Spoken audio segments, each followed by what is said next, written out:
नमस्कार साथियों, स्वागत है आपका ऑनलाइन स्टडी ग्रुप में। आधुनिक भारतीय इतिहास से संबंधित चलाई जा रही अभ्यास प्रश्नों की श्रृंखला के अंतर्गत आज की क्लास में सबसे पहला टॉपिक होगा आधुनिक भारत में शिक्षा का विकास। तो चलिए प्रारंभ करते हैं अभ्यास प्रश्नों की श्रृंखला को। यहाँ पर सबसे पहला प्रश्न आपसे पूछा जा रहा है कि भारत में अंग्रेजों ने प्रथम मदरसा कहाँ स्थापित किया था। तो याद रखिएगा, आपका सही जवाब होगा भारत में अंग्रेजों ने प्रथम मदरसा कलकत्ता में स्थापित किया था। यहाँ पर प्रश्न संख्या 1 का डी विकल्प आपका आंसर हो जाएगा। याद रखिएगा, जब कलकत्ता में मदरसे की स्थापना हुई तो वो समय था वॉरेन हेस्टिंग्स का। क्लियर है? तो याद रखेंगे 1780 में वॉरेन हेस्टिंग्स ने कलकत्ता में मदरसा की स्थापना की थी। कब की थी? 1780 में। याद रखिएगा। अगला देखिए, प्रश्न संख्या 2 पूछा जा रहा है कि एशियाटिक सोसाइटी ऑफ बंगाल की स्थापना किसने की थी। तो याद रखिएगा 1784 में वॉरेन हेस्टिंग के एक सहयोगी थे जिनका नाम था विलियम जोन्स, और इन्हीं विलियम जोन्स के द्वारा एशियाटिक सोसाइटी ऑफ बंगाल की स्थापना की गई। तो यहां पर प्रश्न संख्या 2 का ए विकल्प आपका आंसर हो जाएगा। विलियम जोन्स के द्वारा एशियाटिक सोसाइटी ऑफ बंगाल की स्थापना 1784 में की गई। क्लियर है? और ये किसके सहयोगी थे? वॉरेन हेस्टिंग्स के। इसी एशियाटिक सोसाइटी ऑफ बंगाल को आप शॉर्ट फॉर्म में एशियाटिक सोसाइटी के नाम से भी जानते हैं। तो ये बात आप ध्यान में रखेंगे। अगला देखिए, प्रश्न संख्या 3। प्रश्न संख्या 3 में आपसे पूछा जा रहा है कि वाराणसी में प्रथम संस्कृत महाविद्यालय की स्थापना किसने की थी। तो याद रखिएगा, बनारस में जो ब्रिटिश रेजिडेंट थे जिनका नाम था जोनाथन डंकन, इन्हीं जोनाथन डंकन के प्रयासों से बनारस में प्रथम संस्कृत कॉलेज खोला गया था। और यह प्रथम संस्कृत कॉलेज कब खोला गया था? 1791 में। कब? 1791 में।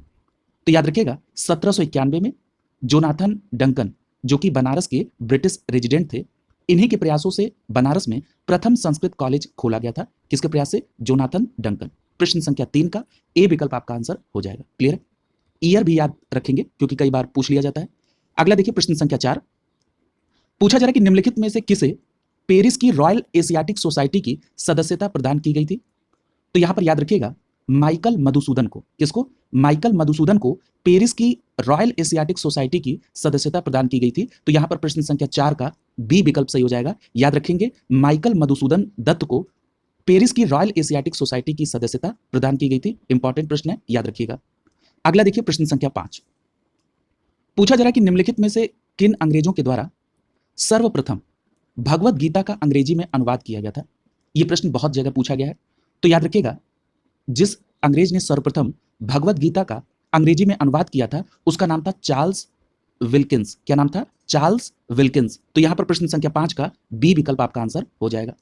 तो याद रखेंगे चार्ल्स विल्किंस ने भगवत गीता का प्रथम बार अंग्रेजी में अनुवाद किया था। और याद रखिएगा कि जब चार्ल्स विल्किंस ने भगवत गीता का अंग्रेजी में अनुवाद किया तो उस समय किसका समय था? तो वॉरेन हेस्टिंग्स का ही समय था। क्लियर?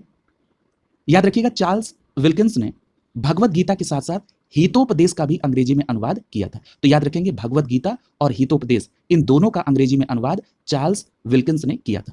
क्लियर? यहां पर देखिए, ये जो अंग्रेजों के नाम आपको दिखाई दे रहे हैं, इसको लेकर एक तथ्य और है जिसको मैं यहीं पर कोरिलेट करना चाहता हूं क्योंकि नाम भी यहां पर लिखे हुए हैं।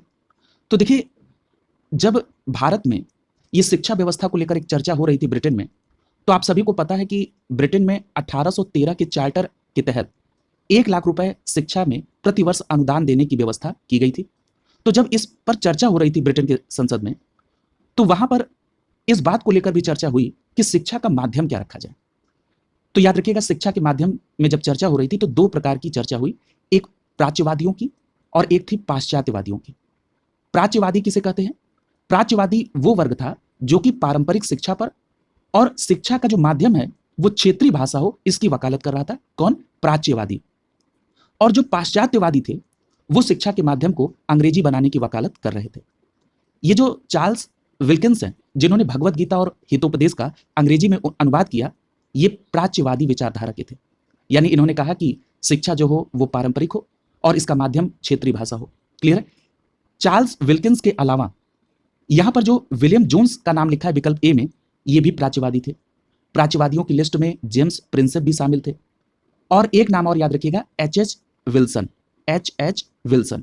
ये 4 नाम आप प्रमुखता से याद रखिएगा प्राच्यवादियों में, क्योंकि इस तरह के प्रश्न पूछे गए हैं कि ये लोग किस विचारधारा के समर्थक थे। तो याद रखेंगे चार्ल्स विल्किंस जो कि विकल्प बी में है, विलियम जोन्स जो कि विकल्प ए में है, इनके अलावा जेम्स प्रिंसेप और H.H. विल्सन ये प्राच्यवादी विचारधारा के लोग थे। क्लियर? तो ये बात बिल्कुल आप स्पष्ट रूप से याद रखेंगे।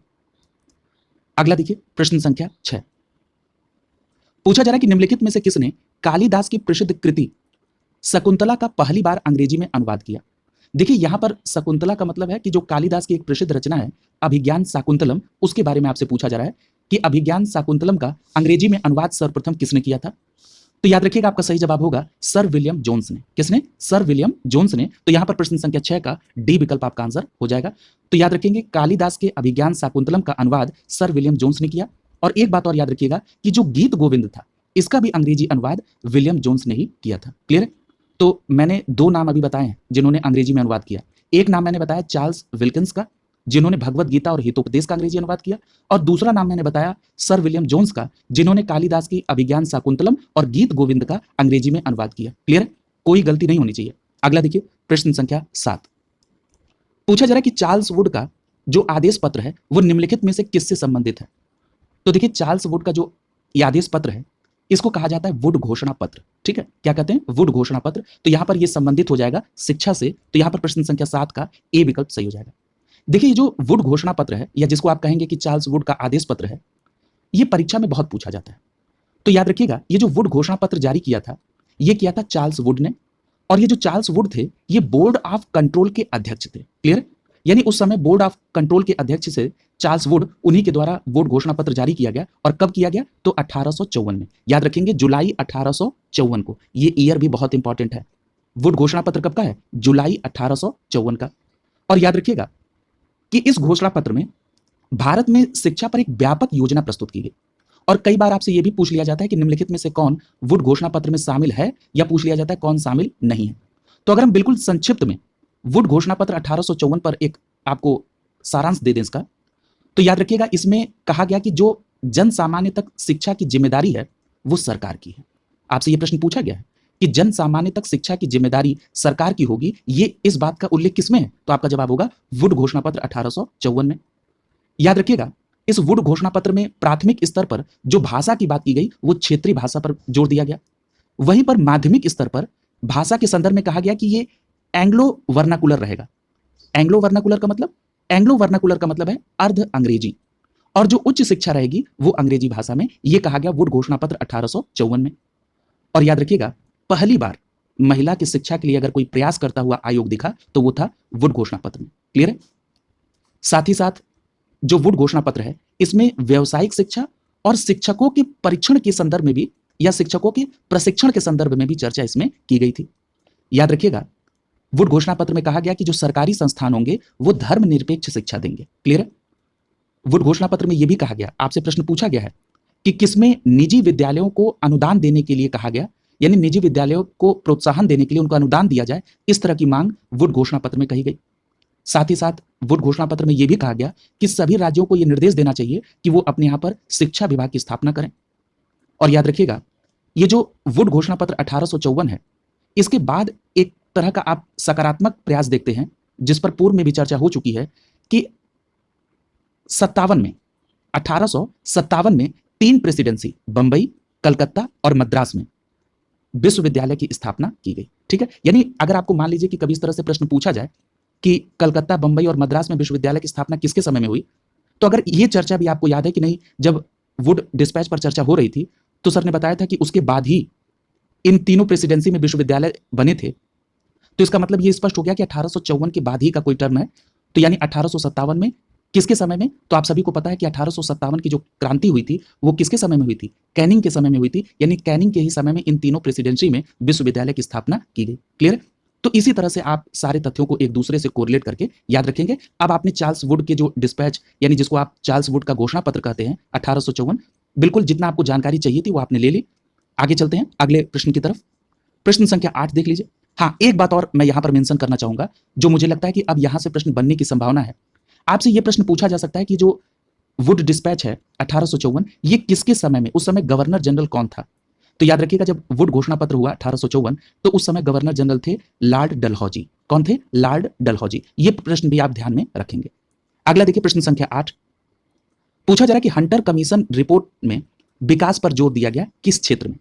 तो याद रखिएगा जब हंटर कमीशन की बात होगी तो यहां पर आपको यह ध्यान रखना होगा कि सबसे पहले तो ये हंटर आयोग कब गठित हुआ, तो याद रखेंगे 1882 में, 1882-83 में, मैं ईयर लिख देता हूं, 1882-83 में ये हंटर आयोग गठित हुआ।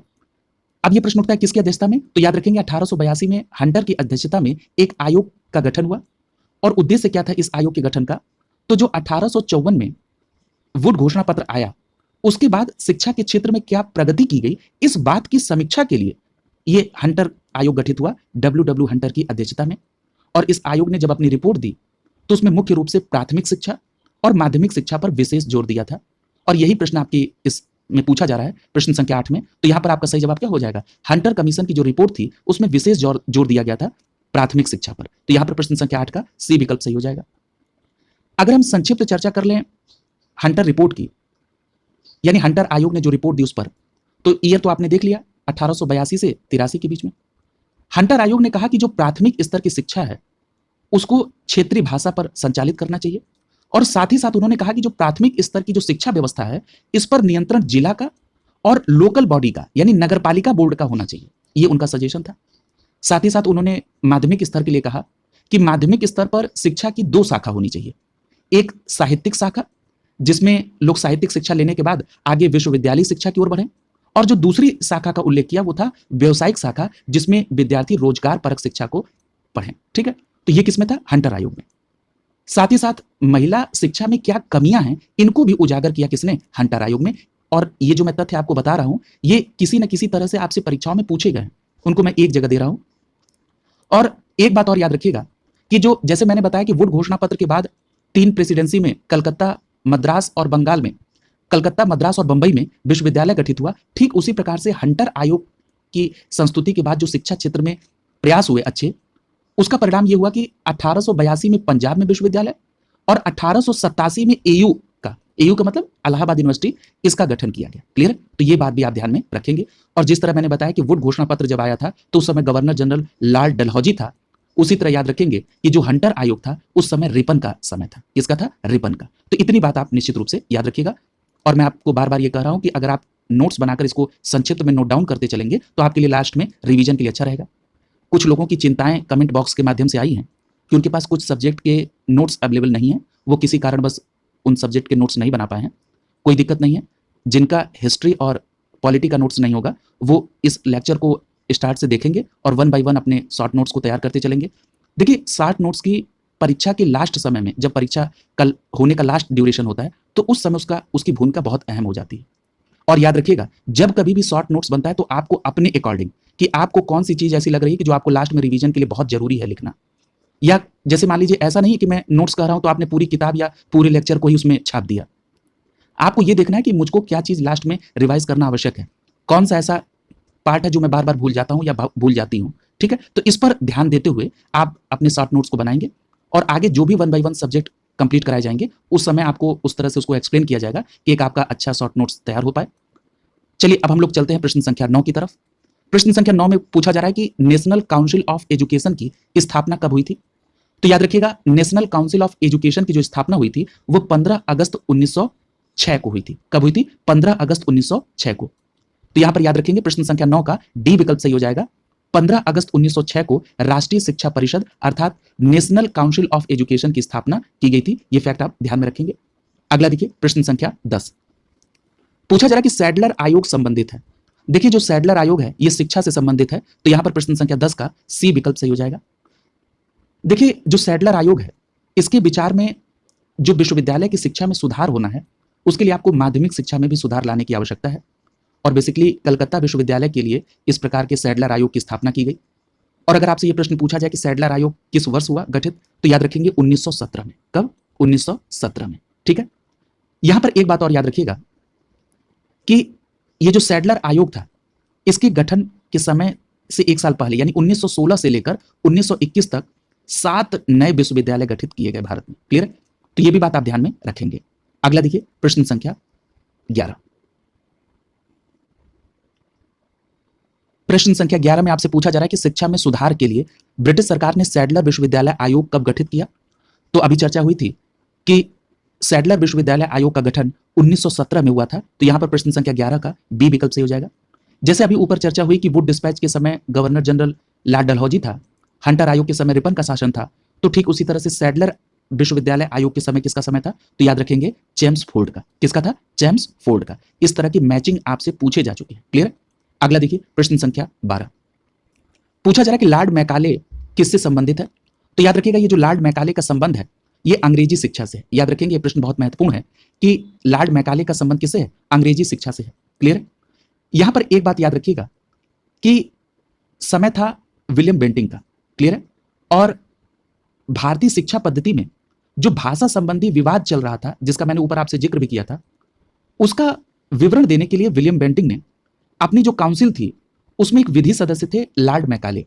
इन लॉर्ड मैकाले को लोक शिक्षा समिति का प्रमुख नियुक्त किया और उनसे कहा कि आप अपनी रिपोर्ट को दीजिए। तो मैकाले ने भारत में जो शिक्षा के लिए जिस भाषा का समर्थन किया वो थी अंग्रेजी भाषा। क्लियर है? इसीलिए यहां पर लॉर्ड मैकाले को आपने अंग्रेजी भाषा से संबंधित किया और याद रखिएगा किसका समय था? विलियम बेंटिंग का। क्लियर है? तो ये सारी बातें आपको ध्यान में रखनी होंगी। अगला देखिए प्रश्न संख्या 13। पूछा जा रहा है कि भारत की जो शैक्षणिक रणनीति थी उसमें फिल्ट्रेशन थ्योरी के प्रतिपादक कौन थे? तो याद रखिएगा ये जो फिल्ट्रेशन थ्योरी लिखी हुई है इसको हिंदी में कहा जाता है अधोन्मुखी निस्यंदन सिद्धांत। क्या कहते हैं? अधोन्मुखी निस्यंदन सिद्धांत। तो इसको इंग्लिश में कहा जाएगा डाउनवर्ड्स फिल्ट्रेशन थ्योरी। क्लियर? तो याद रखिएगा ये जो डाउनवर्ड्स फिल्ट्रेशन थ्योरी थी ये प्रतिपादित की गई थी मैकाले के द्वारा। तो यहां पर प्रश्न संख्या 13 का बी विकल्प सही हो जाएगा।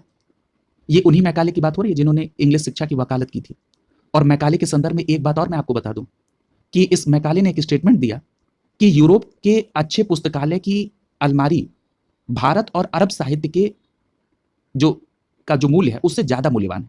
यानी उसने कंपेयर किया कि यूरोप के अगर किसी पुस्तकालय की अलमारी में जो रखा साहित्य है उसकी जो वैल्यू है वो भारत और अरब के टोटल साहित्य वैल्यू से भी एबव होगी। क्लियर? इस तरह का उसने कटाक्ष किया था भारतीय और अरब साहित्य के वैल्यू पर। ठीक है?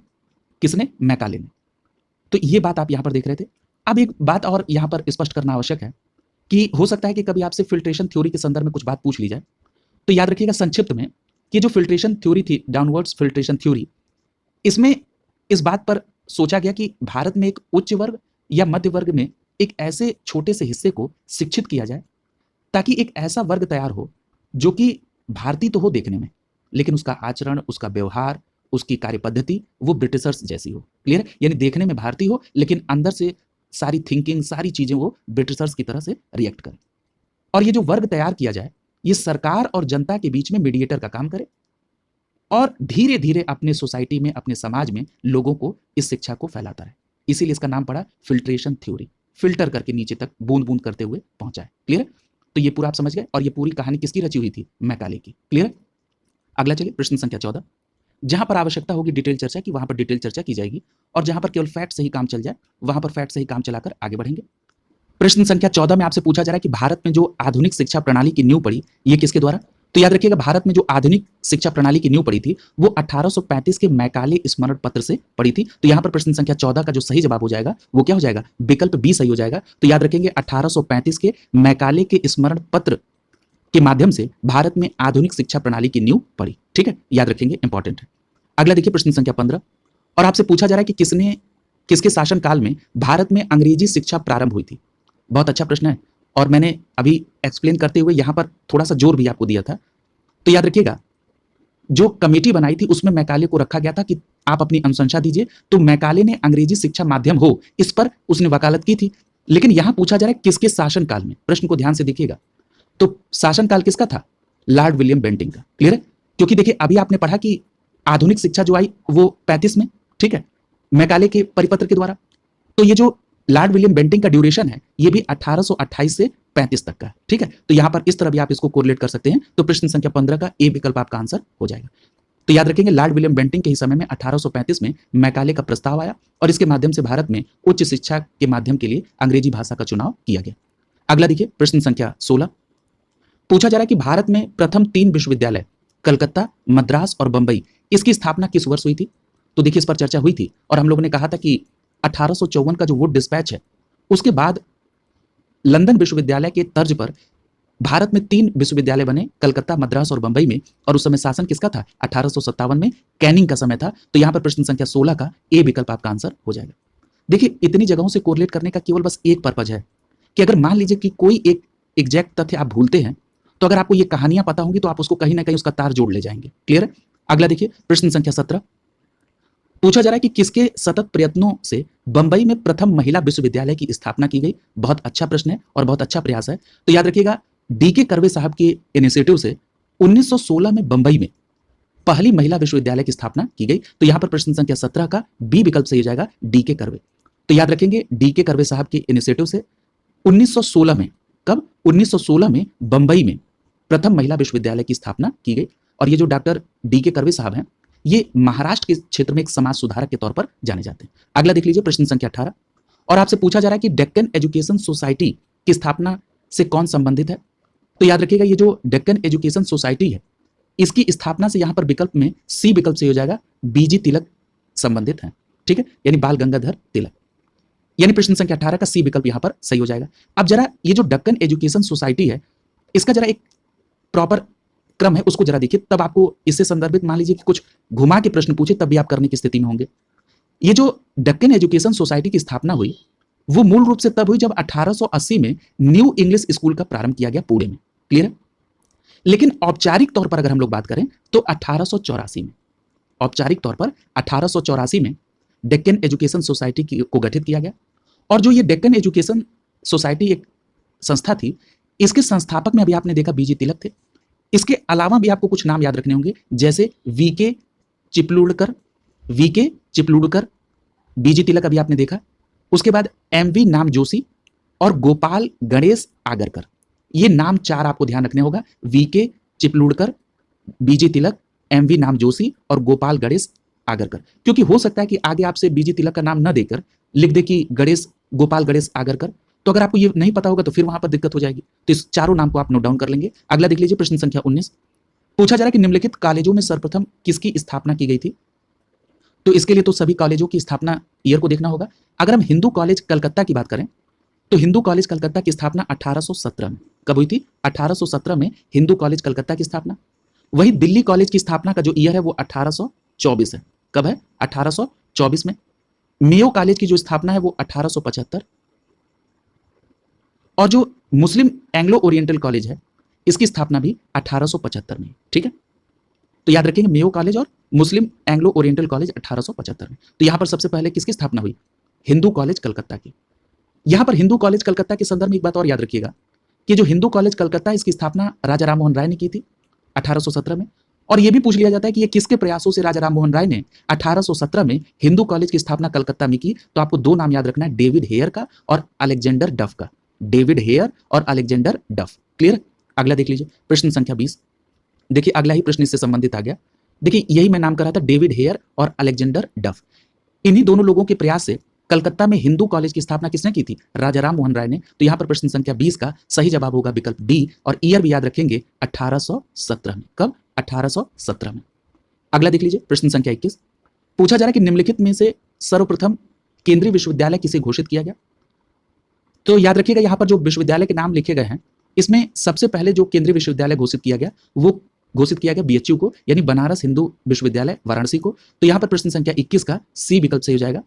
और यदि हम बात कर लें इनके संस्थापक सदस्य की, यानी जो बीएचयू के संस्थापक माने जाते हैं, वो है महामना मदन मोहन मालवीय। और बीएचयू की स्थापना किस ईयर में हुई? तो याद रखेंगे 1916 में। कब हुई थी? 1916 में। याद रखिएगा इस बात को। क्लियर? अगला देखिए प्रश्न संख्या 22। पूछा जा रहा है कि बुनियादी शिक्षा पर विचार पहले किसने प्रस्तुत किया। तो याद रखिएगा जो बुनियादी शिक्षा पर विचार है वो प्रस्तुत किया था महात्मा गांधी ने। तो यहां पर प्रश्न संख्या 22 का सही जवाब क्या हो जाएगा? विकल्प सी सही हो जाएगा। याद रखेंगे बुनियादी शिक्षा पर विचार पहले प्रस्तुत किया किसने? महात्मा गांधी ने। और जो बुनियादी शिक्षा पर विचार दिया महात्मा गांधी ने, ये उन्होंने किस में प्रस्तुत किया? तो याद रखिएगा वर्धा योजना 1937 में। याद रखिएगा वर्धा योजना 1937 के माध्यम से गांधी जी ने बुनियादी शिक्षा पर विचार अपना प्रस्तुत किया। क्लियर? और कहा कि जो विद्यार्थी हैं उनको उनकी मातृभाषा में, यानी मदर टंग में, उनको 7 ईयर तक एजुकेशन प्रोवाइड किया जाना चाहिए। ठीक है, ये था बुनियादी शिक्षा का विचार किसका? महात्मा गांधी का, जो कि वर्धा योजना 1937 के माध्यम से प्रकट हुआ। क्लियर? ध्यान रखेंगे इसको। अगला देखिए प्रश्न संख्या 23। पूछा जा रहा है कि निम्नलिखित में से वह आयोग कौन सा है जिसने सबसे पहले भारत में प्राथमिक एवं माध्यमिक शिक्षा पर ध्यान दिया था। तो अभी चर्चा हुई थी कि वो कौन सा था। तो चार्ल्स वुड आयोग, ठीक है, याद रखिएगा। अब देखिए यहाँ पर चार्ल्स वुड आयोग को वुड आयोग भी नहीं लिखा, चार्ल्स आयोग लिख दिया, ठीक है। तो याद रखेंगे, मैंने आपको तो पूर्व में उनका नाम भी बता दिया था कि ये जो वुड आयोग गठित हुआ था ये किसकी अध्यक्षता में हुआ था, चार्ल्स वुड का, और मैंने बताया था कि ये बोर्ड ऑफ कंट्रोल के उस समय अध्यक्ष भी थे। क्लियर है? तो यहाँ पर आपका सही जवाब क्या हो जाएगा, विकल्प बी सही हो जाएगा, ठीक है। भारत में सबसे पहले प्राथमिक और माध्यमिक शिक्षा पर जो ध्यान दिया था वो चार्ल्स आयोग या चार्ल्स वुड आयोग किस ईयर में था, 1854 में। क्लियर है? तो ये ध्यान देंगे आप इस बात को। अगला देखिए प्रश्न संख्या 24, पूछा जा रहा है कि निम्नलिखित में से किसने भारतीय विश्वविद्यालय में धार्मिक शिक्षा के लिए प्रबल वकालत की। तो याद रखिएगा, धार्मिक शिक्षा पर जो प्रबल वकालत की वो मदन मोहन मालवीय ने की। तो यहां पर प्रश्न संख्या 24 का डी विकल्प आपका आंसर हो जाएगा। क्लियर है? अगला देखिए प्रश्न संख्या 25, पूछा जा रहा है कि बनारस हिंदू विश्वविद्यालय का शिलान्यास निम्नलिखित में से किसने रखा। और देखिए यहां पर बहुत चालाकी से विकल्प ए में मदन मोहन मालवीय का नाम लिख दिया गया, क्योंकि जैसे ही लोग मदन मोहन मालवीय देखेंगे और ये पूछेंगे कि कितना आसान प्रश्न आयोग पूछ रहा है, और वहीं तुरंत मामला गड़बड़ हो जाएगा। तो याद रखेंगे ये बात सही है, मैंने अभी उल्लेख भी किया था कि 1916 में मदन मोहन मालवीय ने ही बीएचयू की स्थापना का इनको श्रेय जाता है। लेकिन यहां पर पूछा जा रहा है शिलान्यास किसने रखा। तो याद रखिएगा उस समय वायसराय था लॉर्ड हार्डिंग द्वितीय। कौन था? लॉर्ड हार्डिंग द्वितीय। तो यहां पर प्रश्न संख्या 25 का सी विकल्प आपका आंसर हो जाएगा। लॉर्ड हार्डिंग द्वितीय के द्वारा बीएचयू का शिलान्यास किया गया। तो यहां पर प्रश्न संख्या 25 का सी विकल्प आपका सही हो जाएगा। और जो ये शिलान्यास किया गया ये कब किया गया? 4 फरवरी 1916 को बसंत पंचमी के दिन। क्लियर है? अगला देखिए प्रश्न संख्या 26, पूछा जा रहा है कि स्वतंत्रता पूर्व अवधि में ब्रिटिश सरकार द्वारा भारत में आधुनिक शिक्षा के प्रचार के लिए करना इनका उद्देश्य क्या था। तो देखिए व्यक्तिगत उद्देश्य की ही पूर्ति के लिए ये लोग इस तरह का इनिशिएटिव करते थे।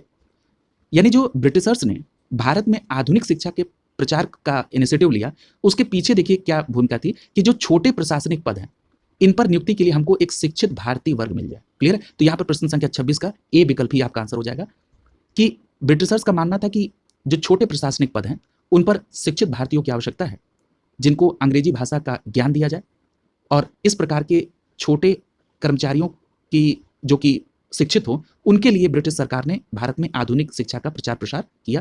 तो यहाँ पर ए विकल्प आपका आंसर हो जाएगा। अगला देखिए प्रश्न संख्या 27, पूछा जा रहा है कि ब्रिटिश सरकार ने किस अधिनियम ने पहली बार भारत में शिक्षा के लिए 1 लाख रुपए दिए थे। तो देखिए जब मैं प्राच्य और पाश्चात्य शिक्षा विवाद को एक्सप्लेन कर रहा था उसी समय मैंने आपसे कहा कि जब 1813 के चार्टर अधिनियम को लेकर चर्चा हो रही थी ब्रिटेन में, तो उसी समय मैंने आपसे कहा था कि इसी में 1 लाख रुपए प्रतिवर्ष शिक्षा पर व्यय करने के लिए संस्तुति की गई। तो यहाँ पर आपका प्रश्न संख्या 27 का जो सही जवाब होगा वो विकल्प बी सही हो जाएगा, चार्टर अधिनियम 1813 के माध्यम से। क्लियर है? तो ध्यान रखेंगे। अगला देखिए प्रश्न संख्या 28, पूछा जा रहा है कि 1902 में लॉर्ड कर्जन ने 2 भारतीय सदस्यों को सम्मिलित करते हुए एक विश्वविद्यालय आयोग को गठित किया था, वो कौन था। तो यहां पर आपका सही जवाब क्या हो जाएगा। देखिए जो जिन 2 लोगों को शामिल किया था वो थे सैयद हुसैन बिलग्रामी और न्यायमूर्ति गुरुदास बनर्जी। यहां पर प्रश्न संख्या 28 का डी विकल्प आपका आंसर हो जाएगा। ध्यान रखिएगा ये भारतीय सदस्य थे जो कि इस आयोग में सदस्य बने। तो सबसे पहले तो ये देख लिया जाए कि ये 1902 में लॉर्ड कर्जन ने जो विश्वविद्यालय आयोग गठित किया था ये किसकी अध्यक्षता में गठित हुआ था। तो याद रखिएगा 1902 में आप सभी को पता है कि कर्जन था, और इसने सुधारों के लिए 1902 में टॉमस रैले की अध्यक्षता में एक विश्वविद्यालय आयोग का गठन किया। किसकी अध्यक्षता में? नोट रखिएगा, टॉमस रैले की अध्यक्षता में विश्वविद्यालय आयोग, क्योंकि कई बार पूछा गया कि टॉमस रैले की अध्यक्षता में विश्वविद्यालय आयोग का गठन कब। तो याद रखिएगा 1902 में, और किसके द्वारा? कर्जन के द्वारा।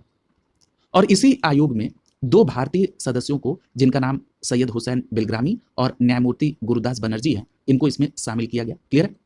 और इसी आयोग की अनुशंसा पर या इसी आयोग के सुझाव पर भारतीय विश्वविद्यालय अधिनियम 1904 का गठन किया गया।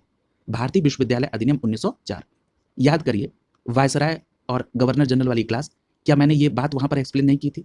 मैंने आपसे कहा था जब मैं कर्जन को एक्सप्लेन कर रहा था उसी समय मैंने आपसे कहा था कि कर्जन के ही शासनकाल में 1902 में एक विश्वविद्यालय आयोग का गठन हुआ, और साथ ही साथ मैंने कहा था कि उसके बाद 1904 में एक भारतीय विश्वविद्यालय अधिनियम पारित हुआ था। उस बात में केवल इतनी बात ऐड करनी है कि वो जो आयोग गठित हुआ था 1902 में विश्वविद्यालय आयोग, वो टॉमस रैले की अध्यक्षता में हुआ था, और इसमें 2 भारतीय सदस्य थे सैयद हुसैन बिलग्रामी और न्यायमूर्ति गुरुदास बनर्जी। क्लियर है? स्पष्ट हो गया? यहां पर एक बात और याद रखिएगा कि ये जो भारतीय विश्वविद्यालय अधिनियम 1904 था, इसमें उच्च शिक्षा के विकास के लिए प्रतिवर्ष 5 लाख रुपए और 5 वर्षों तक देने की बात कही गई थी। क्लियर? इस बात को भी ध्यान रखिएगा क्योंकि ये भी प्रश्न पूछा जा चुका है। क्लियर? तो इसको देख लीजिए। आगे चलिए, प्रश्न संख्या 29 पूछा जा रहा है कि बेलेजली ने कलकत्ता में फोर्ट विलियम कॉलेज की स्थापना किस लिए की थी? तो याद रखिएगा, ये जो कलकत्ता में बेलेजली ने फोर्ट विलियम कॉलेज की स्थापना की थी, ये की थी कब? 1800 में। सबसे पहले तो ये स्पष्ट कर लीजिए, ये कब की थी? 1800 में। और यहां पर एक बात और याद रखिएगा, इसका उद्देश्य क्या था? तो जो ईस्ट इंडिया कंपनी में सेवा करने के लिए जो नियुक्त यूरोपीय अधिकारी हैं, उनको भारत में प्रशासन के लिए प्रशिक्षित करना। किस उद्देश्य था बेलेजली का कलकत्ता में फोर्ट विलियम कॉलेज की स्थापना 1800 में? तो जो यूरोपीय भारत में एज ए अधिकारी काम करेंगे, वो भारतीय प्रशासन में किस तरह से वर्क करें, इसके प्रशिक्षण के लिए इस फोर्ट विलियम कॉलेज की स्थापना बेलेजली ने कलकत्ता में की थी। कब? 1800 में। तो यहां पर प्रश्न संख्या 29 का सही जवाब क्या हो जाएगा? हाँ, देखिए डी विकल्प में ये दिया हुआ है, तो ये डी विकल्प आपका आंसर हो जाएगा। ये यूपीएससी द्वारा 2020 में आईएएस के प्रीलिम्स में प्रश्न पूछा गया था, तो इस तरह के प्रश्न के पैटर्न अब चल रहा है। ठीक है, तो इसीलिए मेरा ये प्रयास रहता है कि जो विभिन्न प्रतियोगी परीक्षाएं हैं, अगर आप उनकी एनालिसिस करेंगे तो आप ये पाएंगे कि जो अब नया पैटर्न शुरू हो रहा है, इसमें आयोग फैक्ट और कॉन्सेप्ट दोनों का मिश्रण करके आपसे प्रश्न पूछ रहा है, तो आपको पर्याप्त फैक्ट्स भी मिले और जहां आवश्यकता पड़े वहां पर कॉन्सेप्ट भी देते जाए, तो प्रश्नों के माध्यम से ही आप उस पूरे टॉपिक को कवर कर ले जाएंगे। क्लियर? चलिए अब हम लोग अगले प्रश्न की तरफ चलते हैं।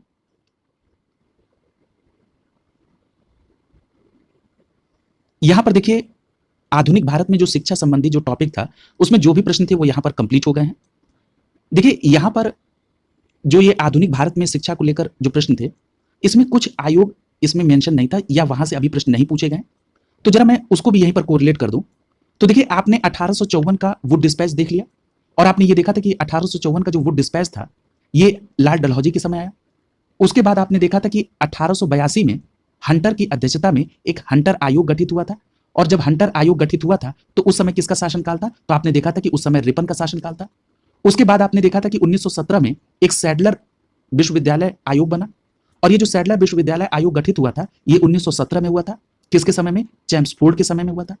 उसके बाद आपने देखा था कि लॉर्ड विलियम बेंटिंग के समय में 1835 में मैकाले ने अंग्रेजी शिक्षा को उच्च शिक्षा के लिए एक विवरण पत्र जारी किया था। क्लियर? तो ये सारी बातें आपने वहां पर कवर कर ली थी। उसके बाद आपने देखा था कि 1813 के चार्टर अधिनियम के माध्यम से 1 लाख रुपए प्रतिवर्ष देने की बात की गई।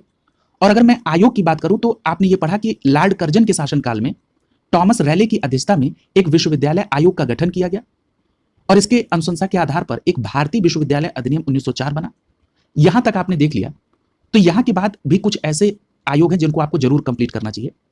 यहां इसके बाद आप देखेंगे कि एक 1923 में एक आयोग गठित हुआ जिसका नाम था इंचकेप आयोग। क्या नाम था? इंचकेप आयोग। ये जो इंचकेप आयोग था, ये रीडिंग के समय में गठित हुआ था। उसके बाद एक आयोग गठित हुआ था 1929 में। कब गठित हुआ था? 1929 में गठित हुआ था, जिसका नाम क्या रखा गया था? हल्टोंग समिति। क्या रखा गया था? हल्टोंग समिति। और ये जो हल्टोंग समिति थी, ये इरविन के समय में गठित हुई थी, और जो हल्टोंग समिति है, ये प्राथमिक शिक्षा के लिए गठित की गई थी। ठीक है? और किसके समय में गठित हुई हल्टोंग समिति? इरविन के समय में। क्लियर? और उसके बाद एक समिति और इरविन के ही समय में गठित हुई थी, लिंडसे आयोग। ये प्रौढ़ शिक्षा के लिए थी। तो याद रखेंगे, इरविन के समय में 2 समिति थी, एक हल्टोंग समिति जो कि प्राथमिक शिक्षा के क्षेत्र में थी, और दूसरी समिति थी लिंडसे आयोग जो कि प्रौढ़ शिक्षा के लिए थी, ये भी 1929 में थी। क्लियर? तो ये बात आप ध्यान में रखेंगे। और उसके बाद एक शिक्षा पर जो कमेटी बनी वो थी सार्जेंट योजना। कब गठित हुई? तो ये सार्जेंट योजना संबंधित है 1944 से। ये जो सार्जेंट योजना आया 1944 में, ये वेवेल के शासनकाल में आया, और ये जो सार्जेंट योजना थी, जो इसके अध्यक्ष थे, जिनके नाम पर इसका नाम पड़ा सार्जेंट योजना, उनका नाम था जॉन सार्जेंट, और ये सरकार में एक शिक्षा सलाहकार की भूमिका में थे। क्लियर? और ये जो सार्जेंट योजना है, इसमें इनका मानना था कि 40 वर्षों में इस प्रकार की शिक्षा व्यवस्था खड़ी की जाए भारत में कि ब्रिटेन में जो प्रचलित शिक्षा व्यवस्था है वो भारत में पूरी तरह से लागू हो जाए। क्लियर? तो इतने आयोग यहाँ पर जो शिक्षा संबंधी है, अब आपने कवर कर लिए। अब आपका यहाँ से कोई भी प्रश्न बाहर नहीं जाएगा, ये पूरा प्रयास किया गया है। क्लियर? अगला देखिए, अब हम लोग अगले टॉपिक की तरफ चल रहे हैं। अगला जो टॉपिक है वो है आधुनिक भारत में प्रेस का विकास। ये बहुत महत्वपूर्ण टॉपिक है और यहां से प्रश्न निश्चित रूप से देखने को आपको मिलते हैं। तो यहां पर आधुनिक भारत में प्रेस के विकास से संबंधित जो यहां पर सबसे पहला प्रश्न आपसे पूछा गया है, वो पूछा गया कि भारत का जो पहला समाचार पत्र है वो क्या नाम है उसका। तो याद रखिएगा, भारत में जो पहला समाचार पत्र है उसका नाम है बंगाल गजट। क्या नाम है? बंगाल गजट। तो यहां पर प्रश्न संख्या 1 का सही जवाब क्या हो जाएगा? विकल्प ए सही हो जाएगा। भारत का पहला समाचार पत्र क्या था? बंगाल गजट। अब यह प्रश्न उठता है कि जो भारत का पहला समाचार पत्र बंगाल गजट था, ये कब और किसके द्वारा प्रकाशित किया गया इसको? तो याद रखिएगा 1780 में। कब? 1780 में। याद रखेंगे 1780 में ऑगस्ट हिक्की ने इसे प्रकाशित किया था। तो याद रखेंगे 1780 में जेम्स ऑगस्ट हिक्की ने भारत के पहले समाचार पत्र द बंगाल गजट को प्रकाशित किया था। देखिए, हो सकता है थोड़ा सा आपको कंफ्यूज करने के लिए द बंगाल गजट का दूसरा नाम भी दे दे, तो इसका याद रखिएगा, इसको एक और नाम से जानते हैं, वो है कलकत्ता जनरल एडवर्टाइजर। क्या? Calcutta general advertiser. क्लियर है? तो याद रखिएगा कलकत्ता जनरल एडवर्टाइजर लिखा रहे या द बंगाल गजट, दोनों को आप एक समझेंगे। और ये भारत का पहला समाचार पत्र था जो कि 1780 में जेम्स ऑगस्ट हिक्की के समय में प्रकाशित किया गया था। हम लोग यहां पर चर्चा कर रहे हैं प्रेस की, ठीक है, समाचार पत्र की। तो इस बात पर भी गौर करना आवश्यक है कि भारत में सबसे पहले प्रेस किसके द्वारा लाया गया। तो याद रखिएगा ये जो प्रिंटिंग प्रेस का कॉन्सेप्ट है ये पुर्तगालियों के द्वारा भारत में लाया गया। और अगर आप ये समझेंगे कि भारत में प्रिंटिंग प्रेस की जो शुरुआत है वो किस उदाहरण से स्टैब्लिश होती है, तो याद रखिएगा 16वीं शताब्दी का वो समय जब भारत में प्रिंटिंग प्रेस की शुरुआत मानी जाती है, जब गोवा के एक पुर्तगाली पादरी ने 1557 में, कब? 1557 में एक पुस्तक छपवाई। ठीक, तो यानी याद रखिएगा 1557 में जब गोवा के एक पुर्तगाली पादरी की एक पुस्तक छपी तो वो भारत में प्रिंटिंग प्रेस की शुरुआत का समय था और वो समय था 16वीं शताब्दी का। क्लियर है? और अगर मैं ब्रिटिशर्स के समय की बात करूं तो ईस्ट इंडिया कंपनी ने जो अपना पहला प्रिंटिंग प्रेस स्टैब्लिश किया था वो 1684 में बंबई में। तो यहां से भी प्रश्न पूछा जा सकता है, नोट डाउन कर लीजिएगा। ईस्ट इंडिया कंपनी ने अपना पहला प्रिंटिंग प्रेस 1684 में बंबई में स्टैब्लिश किया था। क्लियर? तो ये सारी बातें आपको ध्यान में रखनी होंगी। चलिए अगले प्रश्न की तरफ चलते हैं। प्रश्न संख्या 2 आपसे पूछा जा रहा है कि निम्नलिखित में से किसने सर्वप्रथम प्रेस सेंसरशिप को लागू किया था। पूछा जा रहा है सर्वप्रथम किसने प्रेस सेंसरशिप को लागू किया था। तो यहां पर आपका सही जवाब क्या हो जाएगा? विकल्प ए सही हो जाएगा। लॉर्ड वेलेस्ली के समय में 1799 में प्रेस पर सेंसरशिप लागू हुआ था। तो यहां पर प्रश्न संख्या 2 का ए विकल्प सही हो जाएगा। याद रखेंगे समय था 1799 का, लॉर्ड वेलेस्ली के द्वारा समाचार पत्रों पर सेंसरशिप लगाया गया था। क्लियर है? अगला देखिए प्रश्न संख्या 3 पूछा जा रहा है कि 1878 में जो वार्नाकुलर प्रेस एक्ट आया था किसने इसे रद्द किया था। तो सबसे पहले तो यह भी समझना आवश्यक है कि जो 1878 का वार्नाकुलर प्रेस एक्ट है, जिसको आप कई बार शॉर्ट फॉर्म में वीपीए कहते हैं, क्या कहते हैं? VPA, vernacular press act. तो ये किसके समय में आया था? तो रद्द होने की तो बाद में बात करिए, पहले बात करिए कि किसके समय में आया था। तो याद रखिएगा ये जो वीपीए है, वार्नाकुलर प्रेस एक्ट, ये 1878 में लॉर्ड लिटन के शासनकाल में आया था। किसके समय में? लिटन के शासनकाल में आया था। ठीक है, आप सभी को पता है कि लिटन का शासनकाल 1876 से 80 तक था। उसी बीच 1878 में लॉर्ड लिटन के द्वारा वार्नाकुलर प्रेस एक्ट अर्थात वीपीए एक्ट लाया गया। अब हम लोग बात कर लेते हैं कि ये जो वीपीए एक्ट लाया गया था इसके माध्यम से उस समय क्या प्रभाव पड़ा, क्योंकि इसको लेकर आपके यहाँ प्रश्न पूछा गया है। तो याद रखिएगा ये जो वार्नाकुलर प्रेस एक्ट आया, इसका लाने के पीछे लिटन की मानसिकता ये थी कि किस प्रकार से एक सरकारी नियंत्रण स्टैब्लिश किया जाए और साथ ही साथ इनके नजर में जो राजद्रोही एक्टिविटी है, यानी जो राजद्रोही टाइप की जो लेख हैं, उनको किस प्रकार से रोका जाए। इस माइंडसेट के साथ लिटन ने 1878 में वार्नाकुलर प्रेस एक्ट वो लेकर आया। और इसका इफेक्ट देखिए, एक प्रश्न पूछा गया आपसे कि वो पहला समाचार पत्र कौन था जिसके खिलाफ कार्रवाई हुई, तो आपका जवाब होगा सोम प्रकाश।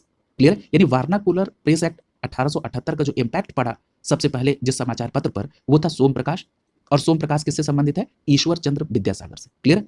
इसके अलावा भरत मिहिर पर भी, ढाका प्रकाश पर भी कार्रवाई की गई इस वीपीए एक्ट 1878 के माध्यम से। एक प्रश्न और पूछा गया कि उस समाचार पत्रिका का नाम बताइए जिसने रातों रात अंग्रेजी पत्रिका में अपने आप को कन्वर्ट कर लिया इस वार्नाकुलर प्रेस एक्ट के डर से कि कहीं हमारे ऊपर भी कोई कार्रवाई न हो पाए। तो उसका नाम था अमृत बाजार पत्रिका। क्या नाम था? अमृत बाजार पत्रिका। तो याद रखेंगे अमृत बाजार पत्रिका ने रातों रात अंग्रेजी पत्रिका का रूपांतरण किया। और एक प्रश्न और आपसे पूछा जाता है कि 1878 के वार्नाकुलर प्रेस एक्ट के बाद वो कौन सा पहला भारतीय पत्रकार था जो जेल भेजा गया। तो याद रखेंगे 1883 में सुरेंद्र नाथ बनर्जी जेल भेजे गए थे। तो ये बात भी आप ध्यान में रखेंगे और इस प्रकार से वो जेल जाने वाले पहले भारतीय पत्रकार थे। तो ये सारी बातें आप ध्यान में रखेंगे कि किस प्रकार से एक कुंठित मानसिकता के साथ ब्रिटिशर्स भारतीय रचनाकारों, भारतीय थिंकर्स के ऊपर हमला कर रहे थे। अगला देखिए प्रश्न संख्या 4। हाँ, तो इस प्रश्न का ही आंसर हम लोगों ने नहीं दिया। 1878 में जो वार्नाकुलर प्रेस एक्ट इसको रद्द किसने किया? तो याद रखेंगे रिपन के द्वारा रद्द किया। मैंने आपसे बता दिया कि 1878 का वार्नाकुलर प्रेस एक्ट लिटन लाया और इसे रद्द किया था लॉर्ड रिपन ने। ठीक है, और ये भी पूछा जा सकता है कि रिपन ने वार्नाकुलर प्रेस एक्ट को रद्द कब किया? तो याद रखेंगे 1882 में। कब किया? 1882 में। इस बात को भी आप ध्यान में रखिएगा। क्लियर? अगले देखते हैं प्रश्न संख्या 4।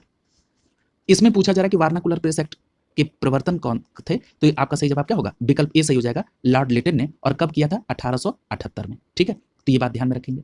अगला देख लीजिए प्रश्न संख्या 5। पूछा जा रहा है कि अमेरिका में फ्री हिंदुस्तान अखबार किसने शुरू किया था? तो याद रखेंगे अमेरिका में जो फ्री हिंदुस्तान अखबार की शुरुआत की थी वो तारकनाथ दास ने की थी। किसने की थी? तारकनाथ दास ने। तो यहां पर प्रश्न संख्या 5 का डी विकल्प हो जाएगा। अमेरिका में फ्री हिंदुस्तान अखबार की शुरुआत तारकनाथ दास ने की थी, याद रखिएगा। अगला देखिए प्रश्न संख्या 6। पूछा जा रहा है कि जो फारसी साप्ताहिक अखबार है जिसका नाम है मिरातुल अखबार, उसको किसने प्रकाशित किया, यानी वो कौन प्रकाशित करते थे? तो यहां पर आपका सही जवाब क्या हो जाएगा? विकल्प बी सही हो जाएगा, राजा राममोहन राय। ठीक है, तो याद रखेंगे ये जो मिरातुल अखबार था, ठीक है, ये किसके द्वारा? राजा राममोहन राय के द्वारा मिरातुल अखबार। और इसे मिरातुल अखबार को बुद्धि दर्पण भी कहते हैं, ठीक है। और किस भाषा का साप्ताहिक समाचार पत्र था? तो ये फारसी भाषा में। देखिए राजा राममोहन राय के बारे में एक बात आपको स्पष्ट रूप से याद रखनी होगी कि जो राजा राममोहन राय थे ये पहले भारतीय थे जिन्होंने राष्ट्रीय प्रेस की स्थापना की थी। क्लियर? यहां पर एक बात और याद रखिएगा कि राजा राममोहन राय ने सबसे पहले 1821 में बांग्ला एक साप्ताहिक संवाद था, नाम था पत्रिका समाचार पत्र का, उसका नाम क्या था? संवाद कौमुदी।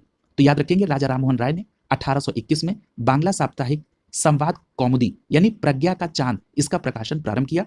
और उसके एक वर्ष बाद यानी 22 में फारसी भाषा में एक साप्ताहिक समाचार पत्र मिरातुल अखबार यानी बुद्धि दर्पण का प्रकाशन प्रारंभ किया। क्लियर है? तो ये दोनों बातें आप ध्यान में रखेंगे। तो यहां पर राजा राममोहन राय के संदर्भ में आपको दो बात याद रखनी है, एक 1821 में बांग्ला साप्ताहिक संवाद कौमुदी या प्रज्ञा का चांद, और दूसरा है 1822 में फारसी भाषा का साप्ताहिक समाचार पत्र मिरातुल अखबार या बुद्धि दर्पण। क्लियर है? अगला देखिए प्रश्न संख्या 7।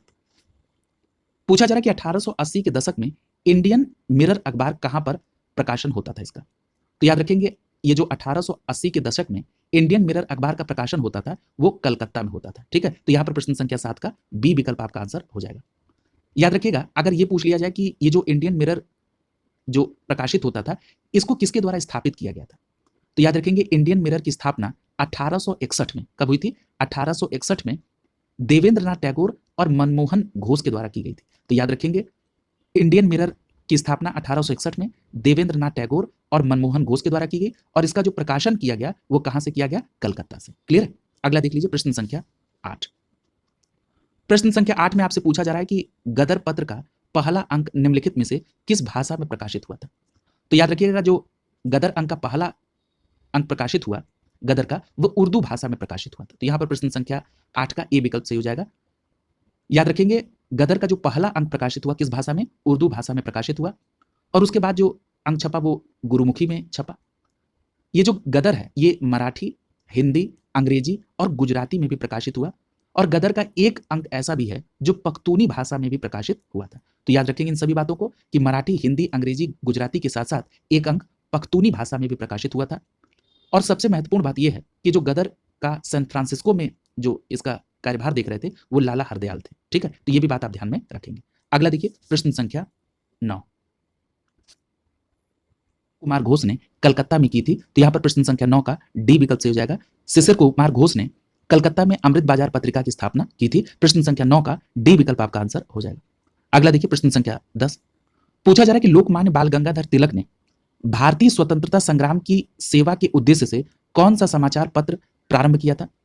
तो याद रखिएगा बाल गंगाधर तिलक ने जो समाचार पत्र प्रारंभ किया था उसमें यहां पर एक विकल्प है बी विकल्प, केसरी। क्लियर? तो याद रखेंगे केसरी का संबंध किससे है? बाल गंगाधर तिलक से। तो यहां पर प्रश्न संख्या 10 का बी विकल्प सही हो जाएगा। देखिए अगर हम बाल गंगाधर तिलक की बात करें कि उन्होंने भारतीय स्वतंत्रता संग्राम में अपनी पार्टिसिपेशन को सुनिश्चित करने के लिए जिन समाचार पत्रों का प्रारंभ किया उसमें केसरी के साथ साथ मराठी भी। क्लियर? तो याद रखेंगे केसरी और मराठा ये दो ऐसे महत्वपूर्ण समाचार पत्र हैं जिनका संबंध किससे है? बाल गंगाधर तिलक से। और याद रखिएगा कि अगर पूछा जाए कि इसका प्रारंभ कब और कहां हुआ तो याद रखेंगे 1881 में बंबई में केसरी और मराठा ये दो ऐसे समाचार पत्र हैं जिनका प्रारंभ किया गया। अब इससे संबंधित एक प्रश्न और पूछा जाता है आपसे कि जो केसरी है ये किस भाषा में था? तो याद रखेंगे केसरी मराठी भाषा में था, और जो मराठा समाचार पत्र है ये अंग्रेजी भाषा में था। क्लियर है? और किससे संबंधित था? बाल गंगाधर तिलक से। तो ये सारी बातें आप ध्यान में रखेंगे, बहुत इंपॉर्टेंट प्रश्न और कई बार पूछा गया। अगला देखिए प्रश्न संख्या 11। पूछा जा रहा कि क्रांतिकारी काल की निम्नलिखित लोकप्रिय पत्रिकाओं में से कौन अनेक कारणों से कांग्रेस की आलोचना करती थी? तो देखिए यहां पर अगर हम कांग्रेस की आलोचना करने वाली यहां पर पत्रिकाओं की बात करें तो बंगवासी, काल और केसरी ये तीनों ऐसी क्रांतिकारी पत्रिकाएं हैं जिन्होंने कांग्रेस की उदारवादी नीति का विरोध किया। चूंकि ये जो पत्रिकाएं हैं इनका जो बेसिक कॉन्सेप्ट डिपेंड है वो किस पर है? क्रांतिकारी आंदोलन पर। तो स्वाभाविक बात है कि जब कोई दूसरा माइंडसेट के साथ आंदोलन चलेगा तो उस समय जो उसका विपरीत माइंडसेट का जो आंदोलन है वो उसका विरोध करेगा। तो ये स्वाभाविक रूप से बंगवासी, काल और केसरी जो क्रांतिकारी आंदोलन से संबंधित पत्रिकाएं हैं, इन्होंने कांग्रेस की उदारवादी नीतियों की आलोचना की। तो यहां पर प्रश्न संख्या 11 का डी विकल्प आपका आंसर हो जाएगा। अगला देखिए प्रश्न संख्या 12। प्रश्न संख्या 12 में आपसे पूछा जा रहा है कि क्रांतिकारी गतिविधियों के साथ कौन सी पत्रिका जुड़ी नहीं है। क्लियर है? अब देखिए यहां पर जो संध्या, ये क्रांतिकारी गतिविधियों से जुड़ी पत्रिका है। युगांतर, ये भी, गदर, ये भी क्रांतिकारी गतिविधियों से जुड़ी पत्रिका है। देखिए यहां पर डी विकल्प में यंग इंडिया लिखा है। देखिए यंग इंडिया जो पत्रिका है, इसका संपादन कार्य जो है वो महात्मा गांधी ने किया, और महात्मा गांधी का जो मेन कॉन्सेप्ट था वो किस पर केंद्रित था? अहिंसा पर। इसका मतलब है कि ये क्रांतिकारी गतिविधियों से जुड़ी नहीं। लेकिन आप ये भी जानते हैं कि संयुक्त राज्य अमेरिका में यंग इंडिया का प्रकाशन लाला लाजपत राय ने किया, और ये लाल बाल पाल, ये तो 3 प्रमुख क्रांतिकारी नेता थे। तो इसलिए प्रश्न संख्या 12 का यहां पर ई विकल्प आंसर होगा। क्लियर? तो प्रश्न संख्या 12 का क्या होगा? ई विकल्प शामिल होगा, उपरोक्त में से कोई नहीं। क्लियर? अगला देखिए प्रश्न संख्या 13। पूछा जा रहा है कि निम्नलिखित में से किसने सोम प्रकाश नामक समाचार पत्र शुरू किया था? तो याद रखिएगा जो सोम प्रकाश समाचार पत्र है ये एक बांग्ला का साप्ताहिक समाचार पत्र है, और इसका जो प्रकाशन प्रारंभ किया था वो ईश्वर चंद्र विद्यासागर ने किया था। किसने? ईश्वर चंद्र विद्यासागर ने। इसलिए प्रश्न संख्या 13 का यहां पर सही जवाब क्या हो जाएगा? बी विकल्प सही हो जाएगा। जो बांग्ला साप्ताहिक पत्रिका सोम प्रकाश है वो ईश्वर चंद्र विद्यासागर से संबंधित है।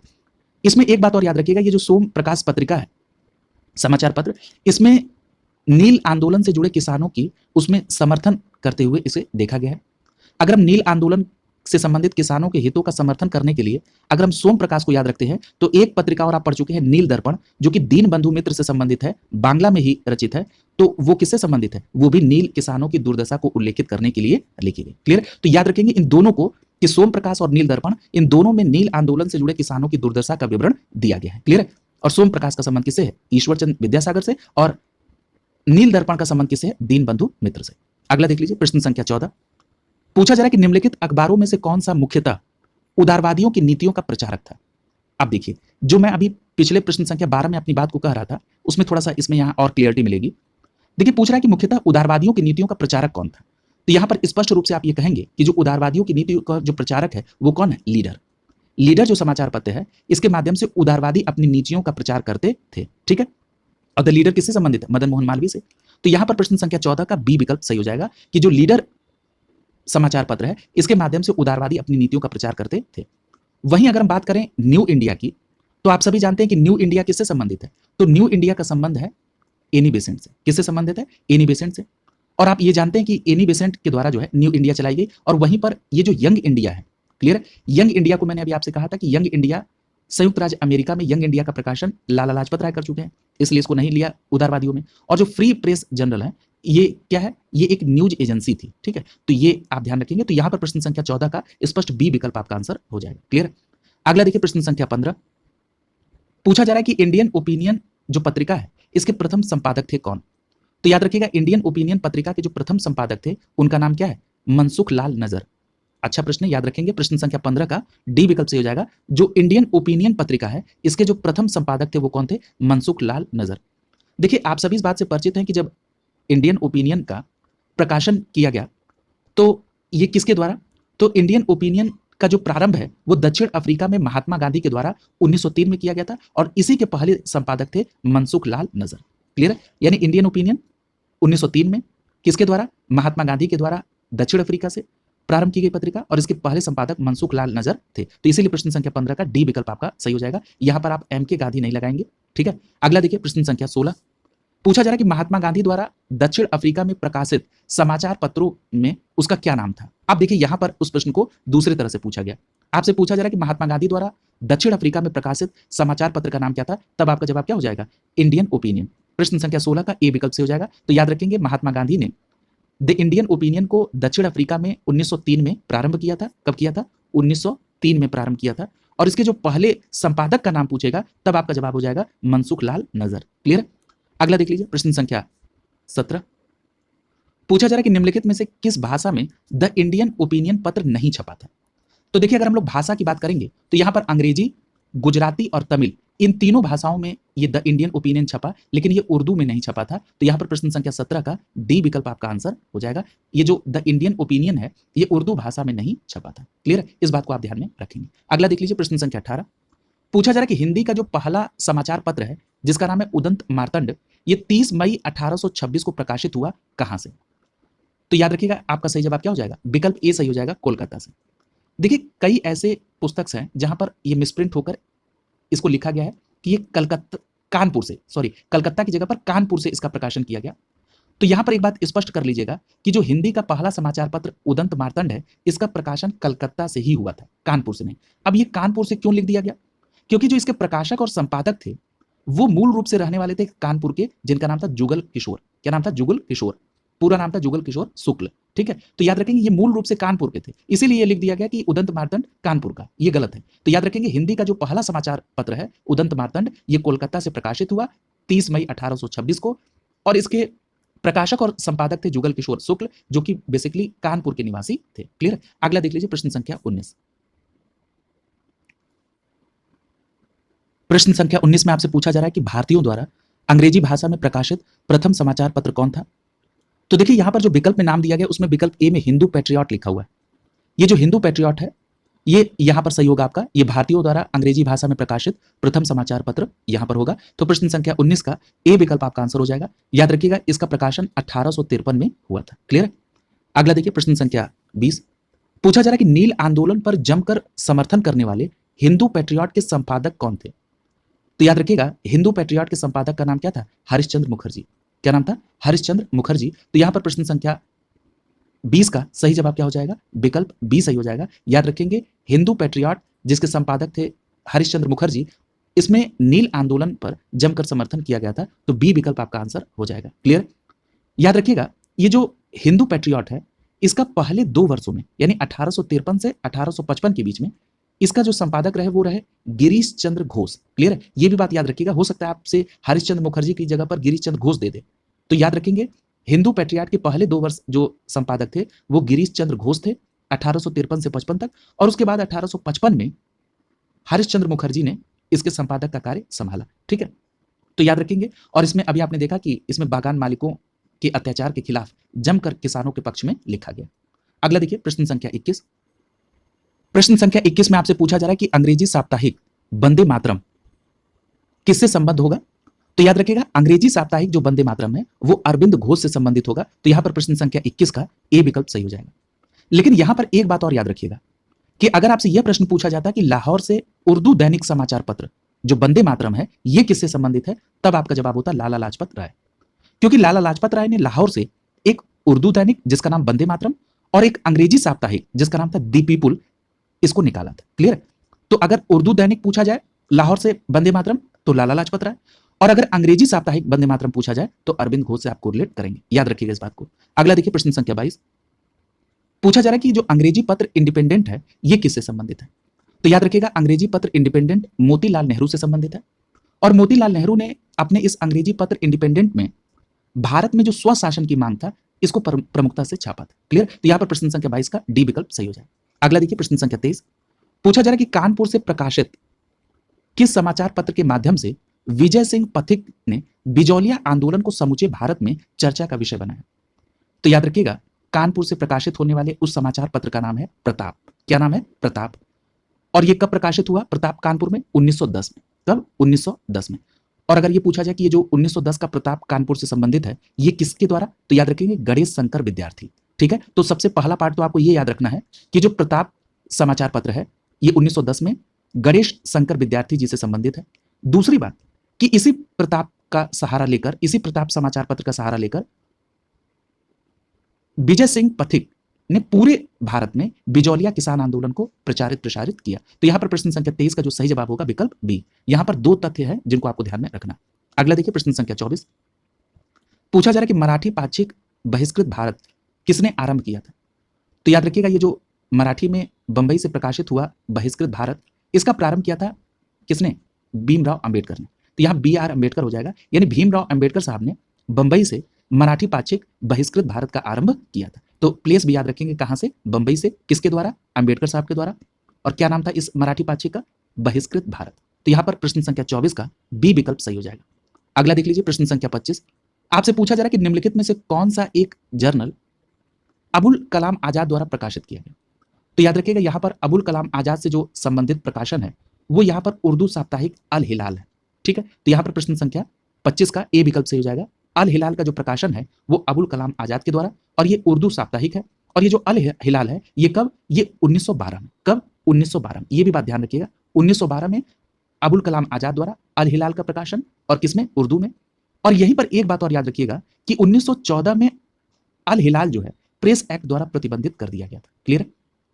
अबुल कलाम आजाद की जब बात हो रही है तो यहां पर एक बात और याद रखिएगा, अल हिलाल के अलावा जो अल बिलाग है इसका संबंध भी अबुल कलाम आजाद से, यानी अल हिलाल हो या अल बिलाग, इन दोनों का आप संबंध स्टैब्लिश करेंगे अबुल कलाम आजाद से, और ये दोनों उर्दू से संबंधित हैं। ठीक है, और इनका प्रकाशन कहां से हुआ, कलकत्ता से। क्लियर है, तो ये भी बात आप ध्यान में रखेंगे। अगला देखिए प्रश्न संख्या 26।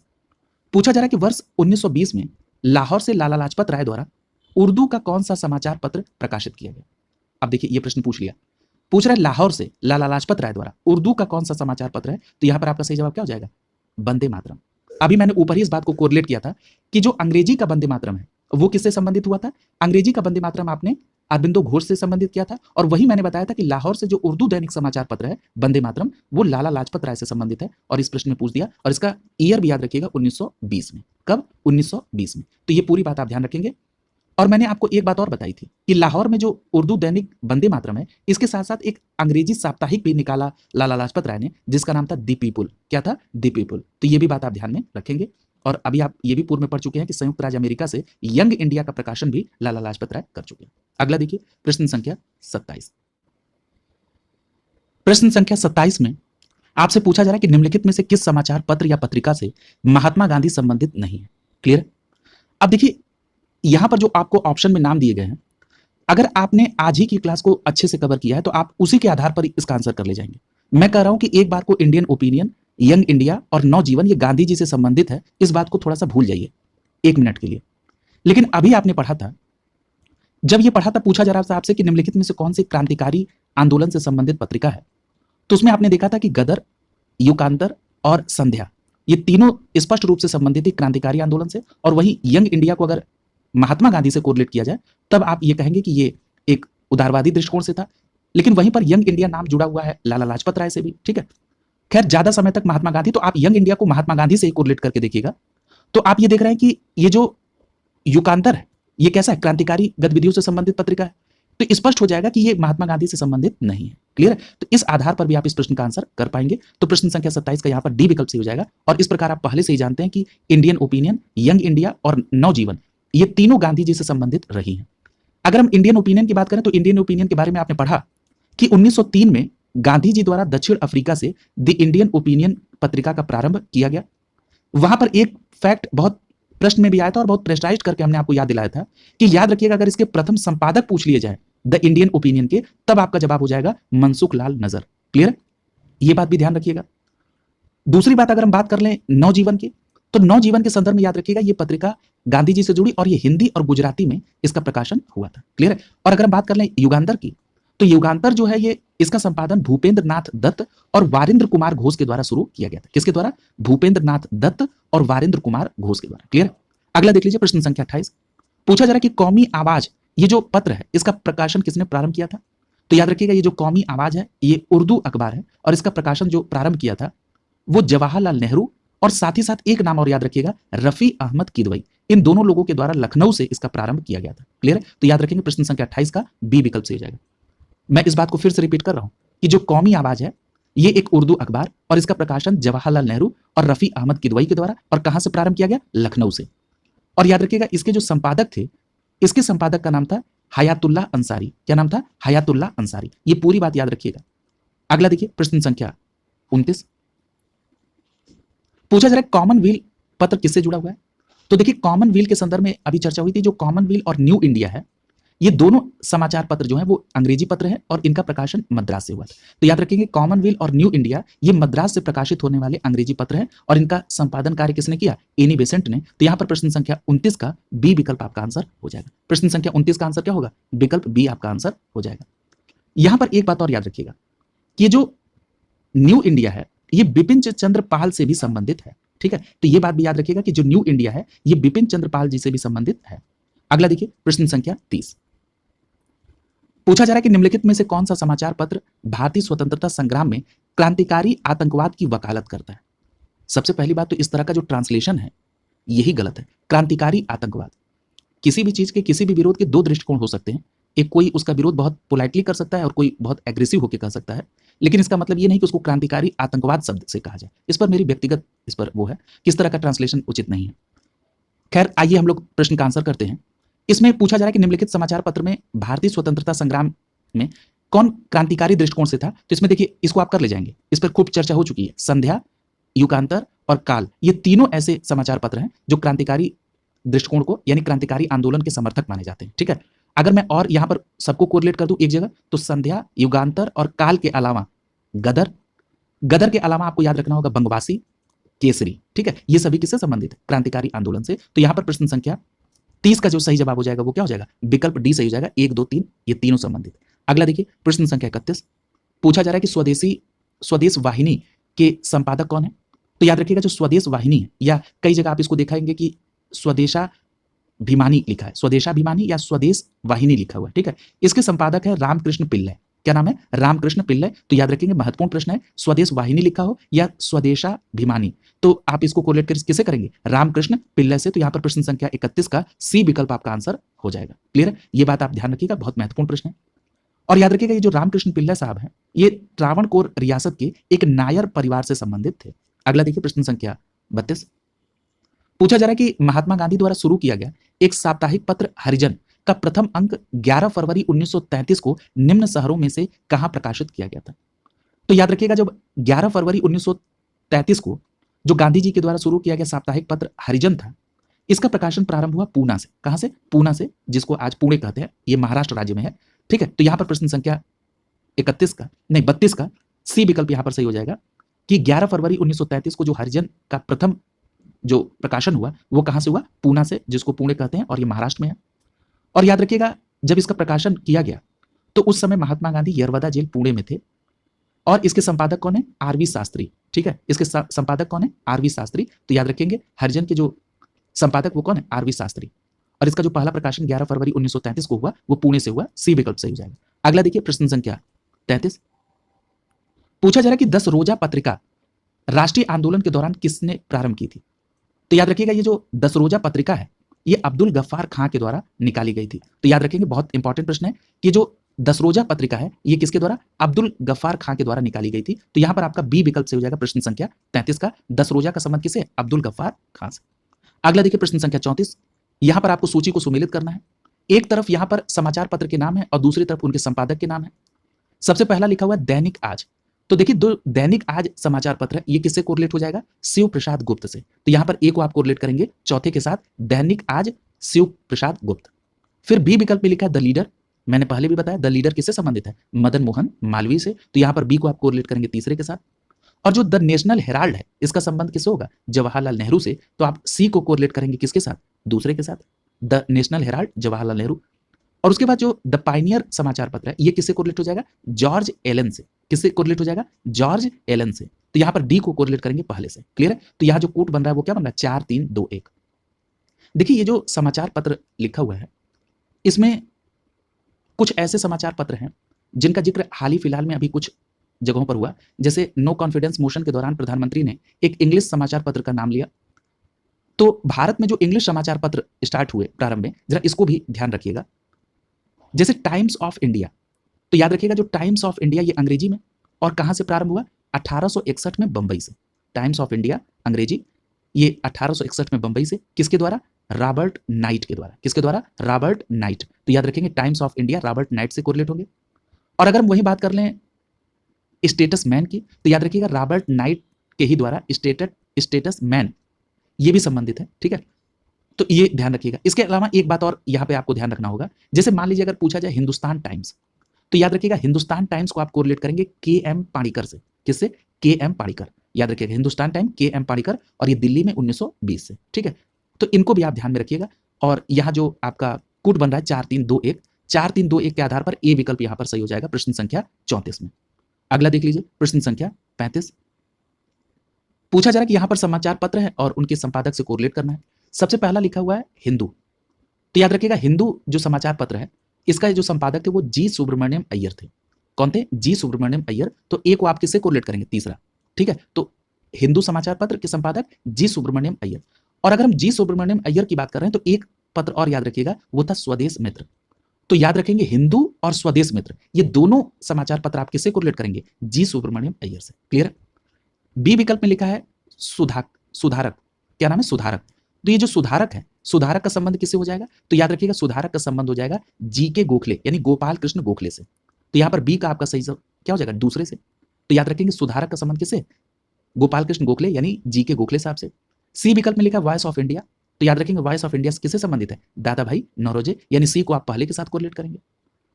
और डी विकल्प में लिखा हुआ है बंगाली, और बंगाली को आप किससे कोरिलेट करेंगे?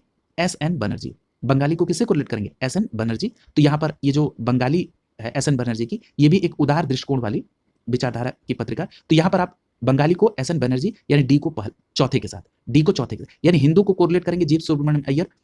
जी सुब्रमण्यम अय्यर का एक और मैंने बताया स्वदेश मित्र। सुधारक की बात करेंगे तो Gopal Krishna Gokhale, voice of India की बात करेंगे तो दादा भाई नौरोजे, और बंगाली की बात करेंगे तो एस एन सेन। अब देखिए दादा भाई नौरोजे के लिए आपने कहा कि वॉइस ऑफ इंडिया, दादा भाई नौरोजे ने एक गुजराती अखबार निकाला, अगर उसका जिक्र ना हो तो वो अधूरा हो जाएगा। उसका नाम था रफ्त गुफ्तार। ये भी प्रश्न बहुत पूछा गया है। तो याद रखेंगे दादा भाई नौरोजी ने 1851 में बंबई से एक गुजराती अखबार निकाला था जिसका नाम था रफ्त गुफ्तार। ठीक है, तो ये दोनों बातें आप ध्यान में रखिएगा।